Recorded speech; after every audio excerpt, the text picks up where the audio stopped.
Oke, selanjutnya masalah penelitian yang kita pilih itu ada baiknya kita pilih dari wilayah-wilayah atau dari domain-domain yang bisa jadi itulah keseharian kita.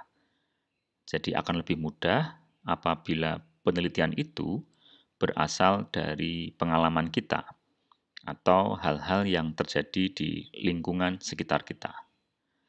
Jika teman-teman ini pelajar, mahasiswa, maka mungkin coba bisa menggali permasalahan dari mata kuliah, topik-topik dalam mata kuliah tertentu yang memang kita ada interest di situ, kita coba lihat, kita coba amati apakah di situ ada problem atau fenomena yang bisa kita angkat. Nah, masalah bisa kita sikapi dengan adanya situasi yang tidak sesuai antara kenyataan dengan harapan. Oke, misalnya saja kita ini senang dengan image processing misalnya. Ya, kita pengen mengetahui misalnya sel yang sehat dengan sel yang terindikasi kanker itu seperti apa bedanya. Nah, artinya kalau kita bisa membedakan dengan akurat mana yang sel yang sehat dan mana sel yang sudah terinfeksi oleh kanker, maka diharapkan kita bisa melakukan pengobatan atau treatment dengan lebih baik. Nah, sayangnya saat ini berbagai riset untuk mengenali gambar atau bentuk sel yang sehat dengan sel yang sudah terkontaminasi dengan sel kanker, itu akurasinya masih rendah.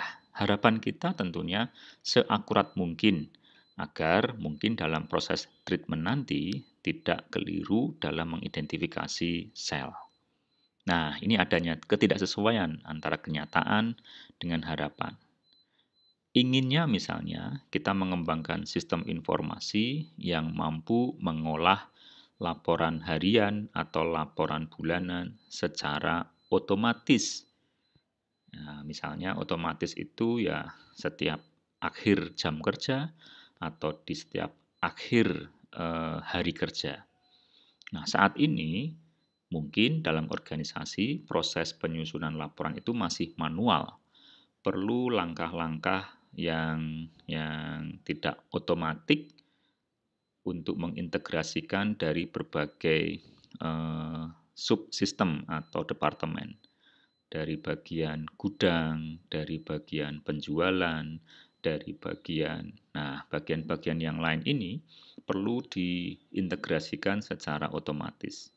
Kenyataannya saat ini belum atau tidak. Maka ini bisa kita pilih sebagai bentuk masalah. Nah, masalah ini harus dipaparkan dalam bentuk kalimat judul yang deskriptif, yang singkat, padat, dan spesifik. Yang harapannya tentu tidak perlu tafsir untuk memahaminya.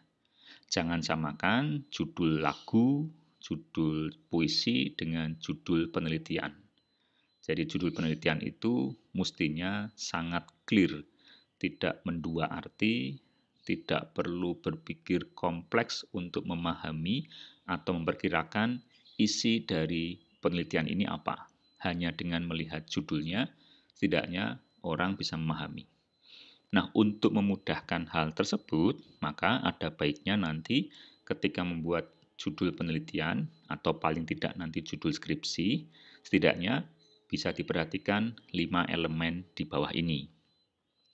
Jadi bisa di dalamnya memberikan bagian dari judul itu adalah identifikasi variabel bebasnya, kemudian variabel terikat, ini variabel yang dipengaruhi oleh variabel yang lain, kemudian subjek dari penelitian, objek dari penelitian, serta domisili atau lokasi penelitian.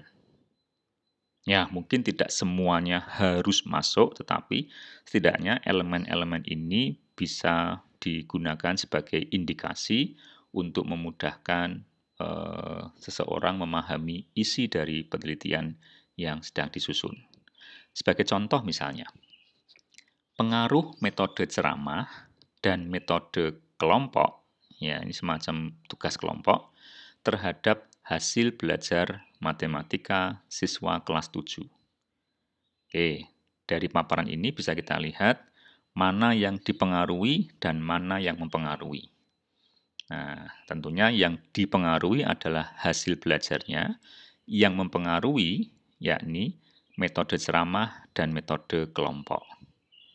Oke, jadi ini menjadi hasil belajar itu, kita kembali ke slide sebelumnya.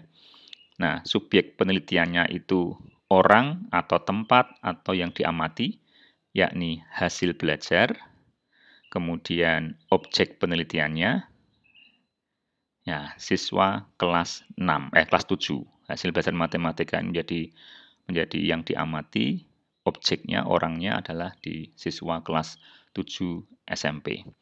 Mungkin jika ingin menambahkan domisili, kita bisa tambahkan SMP, ya di SMP mana misalnya, atau di kota mana. Nah, dengan demikian kita bisa mendapatkan judul yang clear sekali.